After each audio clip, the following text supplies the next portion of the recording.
7 মিনিটে 159 ভরি সোনা চুরি করে পালান তারা। দোকানের শাটার নামে তালা দিয়ে নামাজে যান বিক্রয়কর্মীরা। এর কিছুক্ষণের মধ্যে দোকানের সামনে আসেন 9 জন। তাদের মধ্যে 2 জন ছাড়া সবার মুখে মাস্ক। এরপর একজন একটি চাদর মেলে ধরে দোকানের শাটার ঢেকে ফেলেন। আর তখন 2 জন চাদরের পেছন দিক দিয়ে শাটারের তালা কেটে ভেতরে একজন ঢোকেন।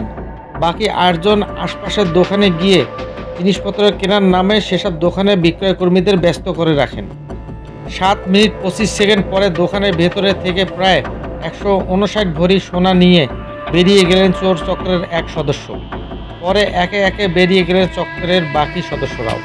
গতকাল শুক্রবার বেলা 1টার দিকে রাজধানীর ধানমন্ডি এলাকার সীমান্ত স্কয়ার বিপণী বিতানের ক্রাউন ডায়মন্ড অ্যান্ড জুয়েলার্স নামে একটি সোনার দোকানে চুরির ঘটনা ঘটে। বিপণী বিতানের সিসিটিভি ক্যামেরা ফুটেজে বিশ্লেষণ করে চুরির এই দৃশ্য ধরা পড়ে। পরে এই ঘটনার দোকানের মালিক কাজী আকাশ বাদী হয়ে একটি মামলা করেন। পুলিশ বলেছে, সিসিটিভি ক্যামেরার ফুটেজ পর্যালোচনা করে দেখা গেছে বেলা 1টা 1 মিনিটের দিকে 9 জন লোক দোকানের সামনে যান। এর 7 মিনিট পর ব্যাগে ভরে সোনা নিয়ে বেরিয়ে যান। তাদের 2 জন বাদে সবার মুখে মাস্ক ছিল। চুরির সঙ্গে বিপণী বিতানের ভেতরের কেউ জড়িত কি না সেটাও তদন্ত করে দেখা হচ্ছে।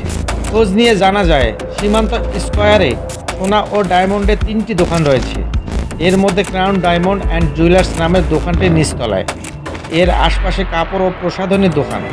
গতকাল শুক্রবার জুমার নামাজের সময় ক্রেতা কম ছিল। ক্রেতার বেশে চোর চক্রের সদস্যরা বিপণী বিতানে ঢোকেন। দোকানের মালিক কাজী আকাশ বলেন, দোকানের শাটার একটি তালা মেরে নামাজ পড়তে গিয়েছিলেন বিক্রয়কর্মীরা। তখন শাটারে একটি তালা কেটে ভেতরে ঢুকে দোকানে সাজানো সব সোনা চুরি করে চোর চক্রের সদস্যরা।